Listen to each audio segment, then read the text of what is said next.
కాకిలకు ఆరోగ్య భద్రత దొరికేనా? ఆసుపత్రులకు 300 కోట్ల పైన బకాయిలు. వైద్యానికి నిరాకరిస్తున్న నెట్వర్క్ హాస్పిటల్స్. కార్పస్ ఫండ్ వినియోగంపై అనుమానాలు. రాష్ట్ర పోలీస్ శాఖలో అమలవుతున్న ఆరోగ్య భద్రత పథకం సంక్షోభంలో కూరుకుపోయింది. ఆసుపత్రులకు చెల్లించవలసిన బిల్లులు భారీగా పెండింగ్లో ఉండడంతో వైద్య సేవలపై సందిగ్ధత నెలకొంది. ఈ హెల్త్ స్కీమ్ కింద సేవలు అందిస్తున్న నెట్వర్క్ హాస్పిటల్స్కు ప్రభుత్వం 300 కోట్లకు పైగా బకాయిలు పడ్డట్టు తెలిసింది. బడ్జెట్లో తగిన నిధులు కేటాయించి పెండింగ్ బిల్లులు చెల్లించకపోతే ఆరోగ్య భద్రత పథకం అమలు ప్రశ్నార్థకంగా మారే ప్రమాదం ఉంది.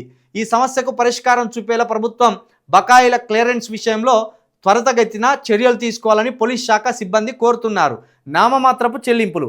రాష్ట్ర వ్యాప్తంగా 202 నెట్వర్క్ హాస్పిటల్స్ పోలీసులకు వివిధ రకాల వైద్య సేవలు అందిస్తున్నాయి.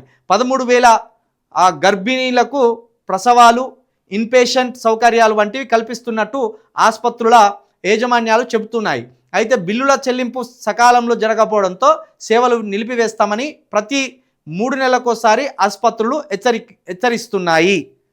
ఈ పోలీస్ డిపార్ట్మెంట్కు సంబంధించిన కుటుంబాలకు కొన్ని ఆసుపత్రులు ఉంటాయి. ఆ ఆసుపత్రులను నెట్వర్క్ హాస్పిటల్స్ పేరుతోటి నడుపుతుంటారు. ఇందులో పోలీస్ డిపార్ట్మెంట్కు సంబంధించిన కుటుంబ సభ్యులకు వాళ్ళ వైద్య సౌకర్యాలు అందిస్తారు.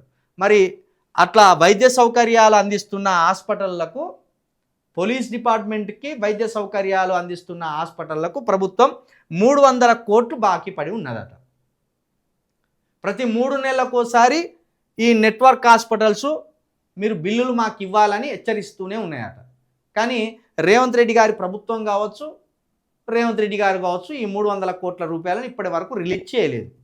పైగా ఏమన్నారు, పోలీస్ డిపార్ట్మెంట్కు సంబంధించిన వాళ్ళ పిల్లల కోసం ప్రత్యేకమైన స్కూళ్ళను కడతాం, మేము ప్రత్యేకమైన హాస్పిటళ్ళను కూడా కడతామని చెప్పింది.